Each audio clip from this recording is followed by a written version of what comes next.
인공지능 AI 챗GPT를 사용해 보신 적이 있습니까? 우리가 가지고 있는 핸드폰이나 컴퓨터의 챗GPT를 여러분들 주변에서 일상생활에 쉽게 사용하는 것을 볼 수가 있습니다. 한동안 일본의 애니메이션 거장인 미야자키 하야오의 지브리풍 그 스튜디오풍으로 그 프로필 이 스타일을 바꾸는 것이 유행이었습니다. 그래서 저희 가족도 전체적으로 갑자기 외모가 지브리 스타일로 바뀌는 것을 보게 되었지요.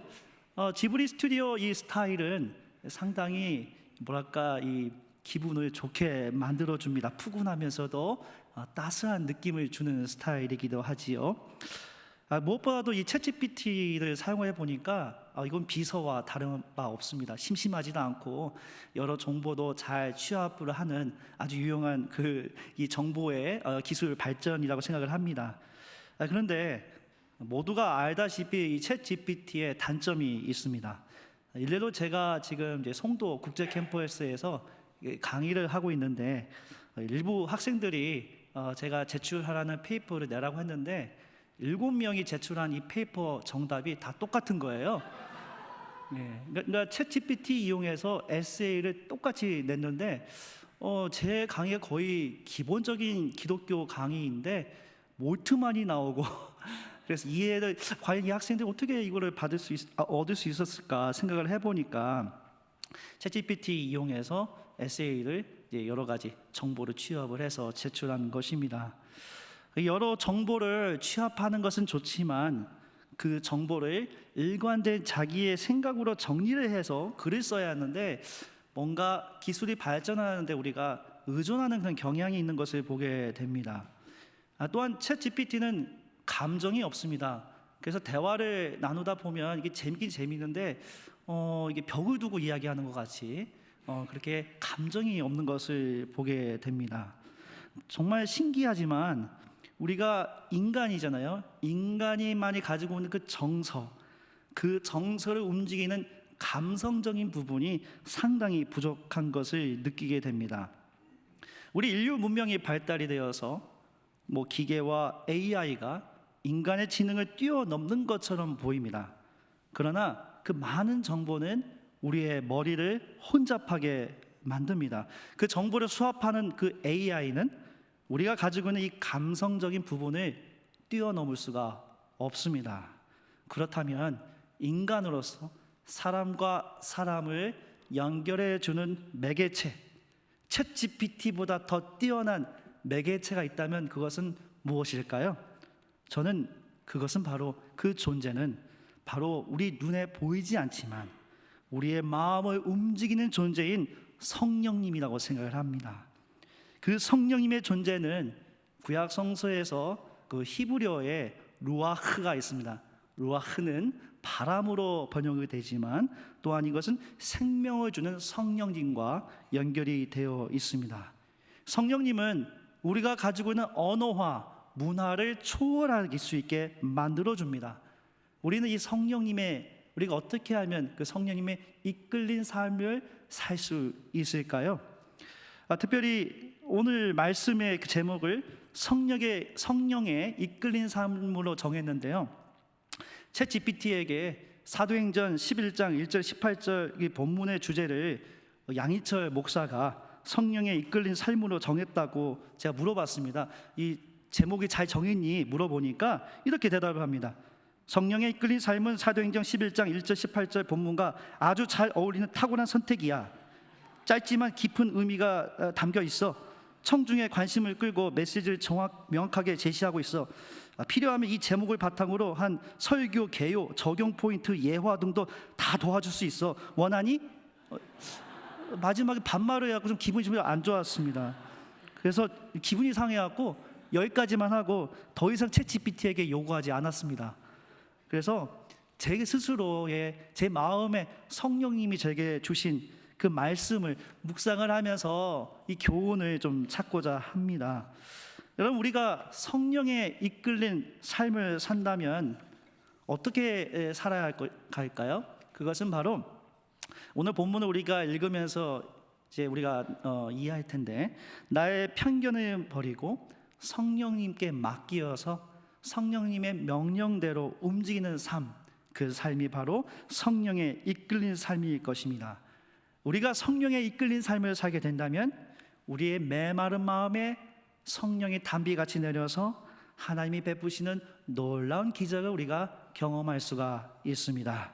자, 이제 이 본문을 사도행전 11장 12절 18절 본문을 주님이 제 마음에 주신 말씀을 크게 두 가지로 구분을 하여서 여러분들에게 증거하고자 합니다.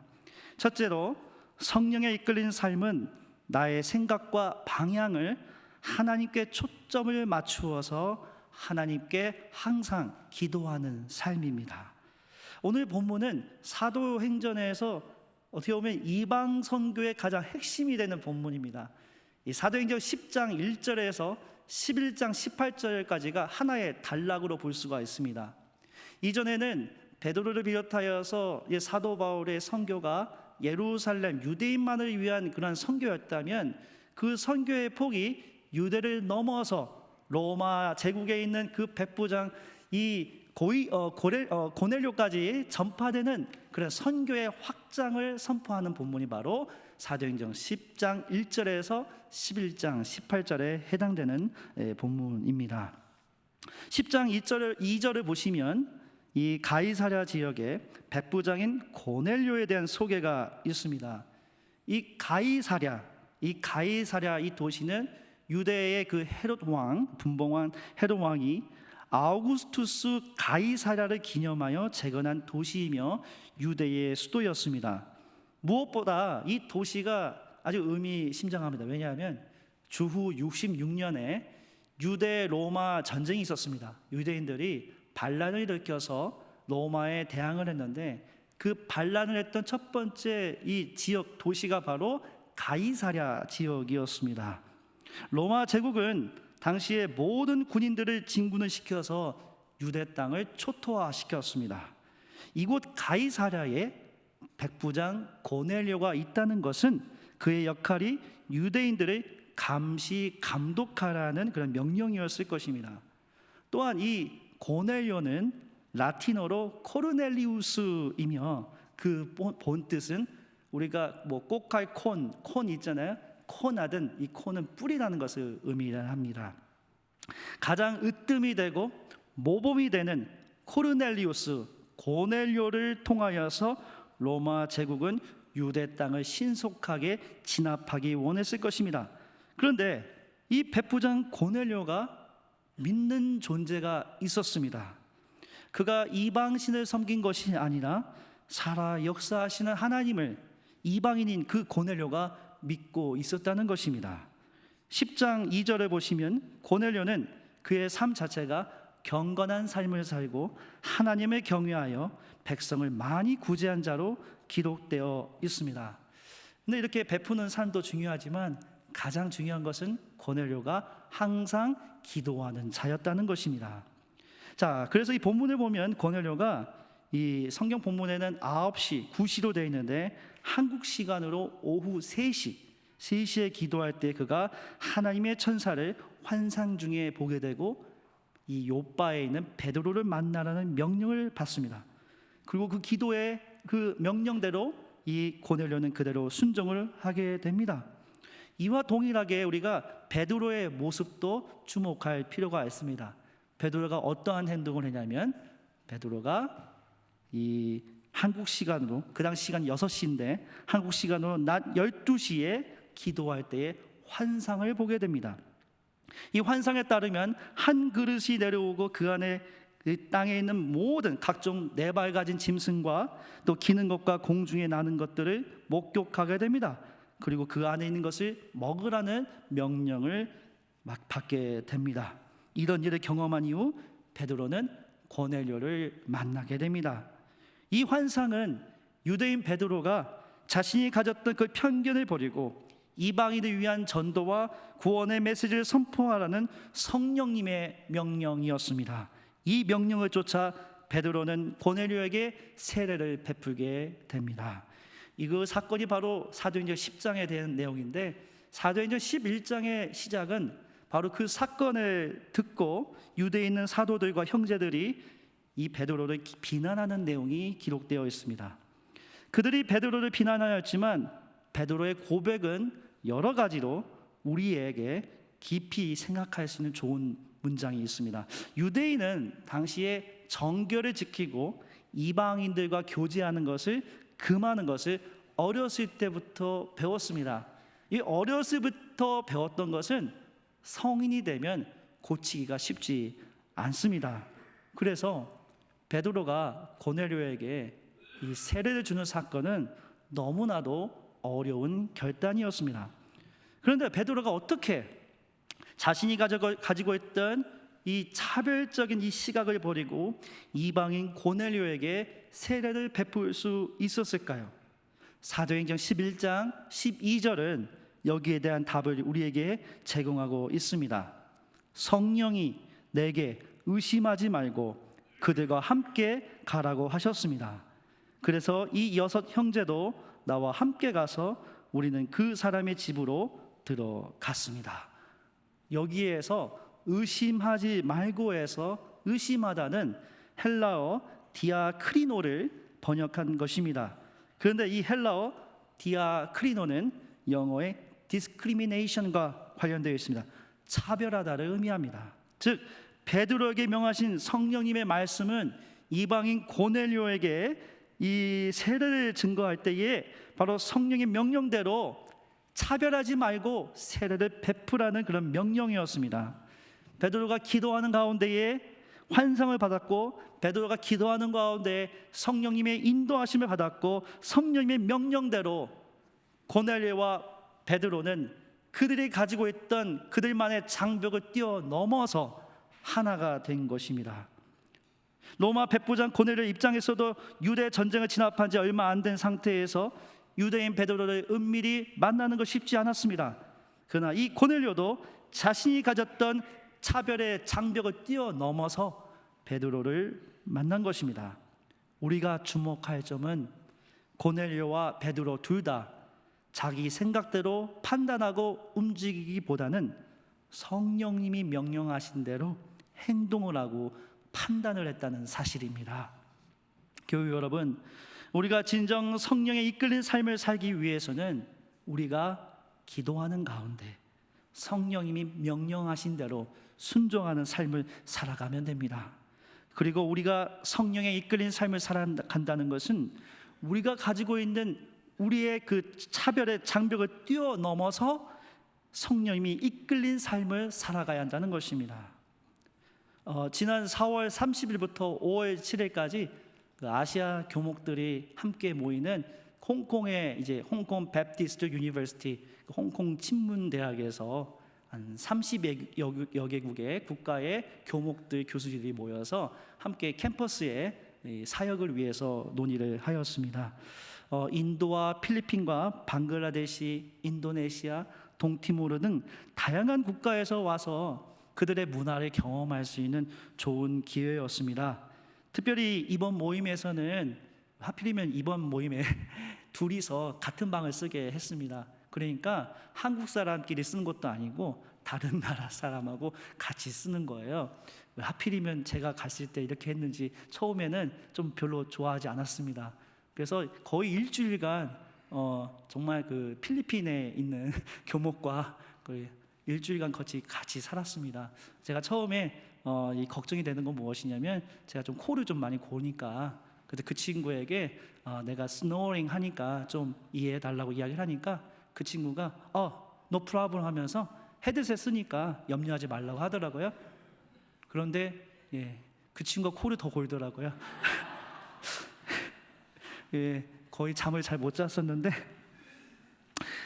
그래서 좀 뭐 그런 어려움도 있었지만 그 함께 이동하는 버스에서도 가능하면 같이 새로운 인도 사람이랄지 필리핀 뭐 동티모르 사람과 같이 이야기하면서 가라고 하는 겁니다. 저는 저 나름대로 되게 외향적인 성향입니다. 딱 보시면 아시죠? 고개를 끄덕이시는데요. 상당히 외향적인 강한 E의 엑스트로버티브한 정말 그런 성향이기 때문에 저는 뭐 아프리카 아니면 남미 현지에 가서도 잘 할 거라 생각을 했습니다. 그런데 막상 홍콩에 가니까 너무 두려웠습니다. 뭐냐면 필리핀에서 오신 분들의 영어는 쉽게 이해가 되는데 인도에서 오신 분들은 영어가 잘 이게 귀에 안 들립니다. 그래서 뭐 예를 들어서 우리가 인터내셔널 테크놀로지라는데 인터내셔널 테크놀로지 뭐 이렇게 잘 이렇게 귀에 들리지가 않는 거예요. 그래서 이 문화적 차이로 인하여서 선뜻 이 가까이 하는 것이 너무 두려웠습니다. 그래서 기도를 많이 했습니다. 성령님 제 마음을 열어주시라고 기도를 했습니다. 그러던 중에 컨퍼런스 모임에서 드라마 치유라는 센터를 방문을 했습니다. 이곳에서는 일단은 자기의 나라의 언어를 사용하지 못하게 했어요. 그래서 오히려 음악을 흐르게 해서 음악을 통해 자기의 몸을 이용해서 서로의 삶을 표현하고 음악에 맞추어서 움직이게 했습니다. 근데 놀라운 일이 펼쳐졌습니다. 눈빛과 손짓과 발짓을 이렇게 통해서 모르겠습니다. 이 느낌이 사랑한다는 그 느낌을 표현을 받게 되었고, 이건 마치 이 사도행전에서 이 다락방에 성령이 임하니까 여러 나라 사람들이 하나가 된 것처럼 하나가 되는 것을 보게 되었습니다. 저는 이 기간 동안에 특히 인도, 스리랑카 교목들과 정말 친하게 되었습니다. 그래서 평생 친구가 된 것 같습니다. 여러분, 성령님은 우리의 막힌 담을 허물어 주십니다. 그 담을 허물고 차별을 버리고 서로가 언어와 문화를 초월해서 하나가 되게 가능하게 하신 분이 바로 성령님이십니다. 마지막으로 성령에 이끌리는 삶은 불가능을 가능하게 하시는 성령님의 놀라운 역사를 매일 기대하는 삶입니다. 사도 베드로가 고넬료에게 세례를 베풀었을 때 강조한 것이 있습니다. 15절, 16절 말씀을 읽겠습니다. 내가 말을 하기 시작하니 성령이 처음에 우리에게 내리시던 것과 같이 그들에게도 내리셨습니다. 그때에 나는 요한은 물로 세례를 주었지만 너희는 성령으로 세례를 받을 것이다 하신 주님의 말씀이 생각났습니다. 이방인에게 임한 이 세례는 물로 단순히 있는 세례가 아니라 성령님이 임했던 세례였습니다. 그리고 이 사건을 이야기하면서 베드로는 예수 그리스도의 믿음을 통해 그 선물인 구원의 사건이 고넬료에게도 동일하게 임하였음을 고백을 합니다. 이 성령님이 임재하는 사건에서 베드로가 한 가지 더 발견한 중요한 사실이 있습니다. 그것은 바로 성령님의 임재가 생명을 얻는 회개에 이르게 한다는 것입니다. 18절 말씀입니다. 이 말을 듣고 그들은 잠잠하였다. 그들은 하나님께 영광을 돌리고 이제 하나님께서는 이방 사람에게도 회개하여 생명에 이르는 길을 열어주셨다 하고 말하였다. 우리가 흔히 알고 있는 회개는 인간이 자신의 죄를 자백하고 180도 달라지는 삶을 우리가 보통 이해하게 됩니다. 예를 들어서 호세아서 6장 1절에 보면 오라 우리가 여호와께로 돌아가자. 이 돌아가자가 히브리어로 슈브입니다. 슈브는 180도 우리의 행동이 바뀌는 것을 의미합니다. 이는 헬라어의 메타노이아, 이 메타노이아도 비슷한 의미를 담고 있습니다. 그런데 이 사도행전 11장 18절의 본문은 성령님의 임재하는 그곳은 바로 그곳에서는 인간 스스로의 그 회개를 강조하기보다는 하나님께서 주시는 생명을 얻는 회개임을 강조하고 있습니다. 우리가 하는 행동도 중요하지만 하나님의 전적인 은혜로서 우리에게 주어지는 생명에 이르게 하는 그 회개임을 우리가 기억해야 할 것입니다. 이방인 고넬료가 회개에 이르게 하는 그 사건은 성령님의 임재를 통하여서 불가능을 가능하게 하는 그 사건인 것입니다. 3년 전에 작고하신 이어령 교수가 자신이 예수를 믿게 된 이후의 삶에 대해 간증하는 내용이 듣게 되었습니다.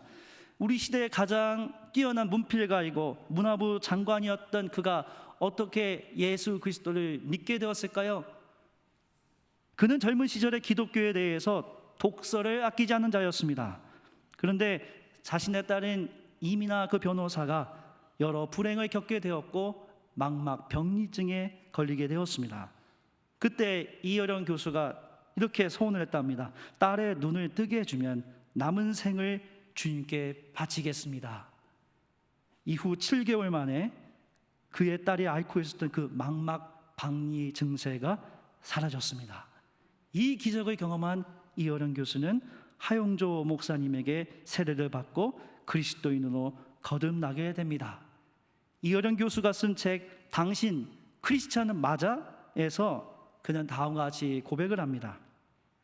외롭고 인간의 힘으로는 도저히 안 된다고 할 때, 더 이상 자신의 힘으로는 감당할 수 없을 때, 그때 갈 곳이 있다면 얼마나 축복받은 것입니까? 그때 비로소 갈 곳이 있다는 게 얼마나 행복한 것인지를 아셔야 합니다. 이러한 그의 고백은 그가 신앙의 힘, 성령 충만한 삶을 경험하였기에 가능한 것이었습니다. 성령에 이끌린 삶을 경험한 그가 자신이 가졌던 그 기독교에 대한 부정적인 장벽을 뛰어넘어서 회개에 이르게 되었고, 이 회개는 그에게 영원한 하나님 나라에 대한 소망을 갖게 한 것입니다. 홍콩 친문대학에서 투어를 하면서 생명나무라는 그런 구조물을 안내하는 분이 인도를 하시는데, 그 구조물 아래에 영어 글귀가 저에게 상당히 인상 깊었습니다. 영어를 한국어로 번역을 하면, 당신이 인생에서 가장 원하는 것은 무엇인가요? 돈인가요? 명성인가요? 아니면 성공인가요? 이런 것들은 잠시 만족을 줄 수 있지만 진정한 기쁨과 행복을 가져다 줄 수는 없습니다. 영원하지 않은 것을 쫓으며 평생을 보내기보다는 하늘의 영원한 보물을 쌓는 삶을 선택하세요.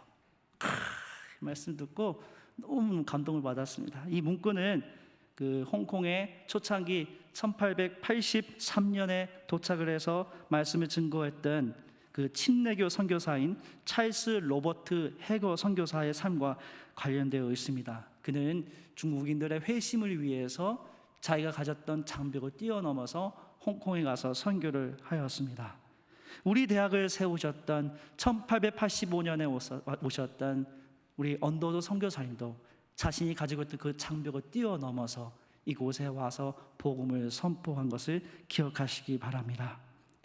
이는 그들 모두 땅에 재물을 쌓는 것이 아니라 성령에 이끌려 하늘의 보화를 쌓는 삶을 알고 있었기 때문입니다. 교우 여러분, 성령에 이끌린 삶을 사는 것은 바로 매일 기도함을 통하여 하나님과 만남을 경험하는 것입니다. 그 삶은, 성령에 이끌린 삶은 척박했던 이 세상에 성령의 단비가 내려 하나님이 만드시는 아름다운 새 하늘과 새 땅을 이곳에 만들어가는 놀라운 기적을 경험하는 것입니다. 우리 모두 성령에 이끌린 삶을 살아 하나님이 주시는 놀라운 은혜를 매일매일 누리시기를 간절히 소망합니다. 오늘 말씀을 생각하시면서 잠시 조용히 묵상하며 기도하겠습니다.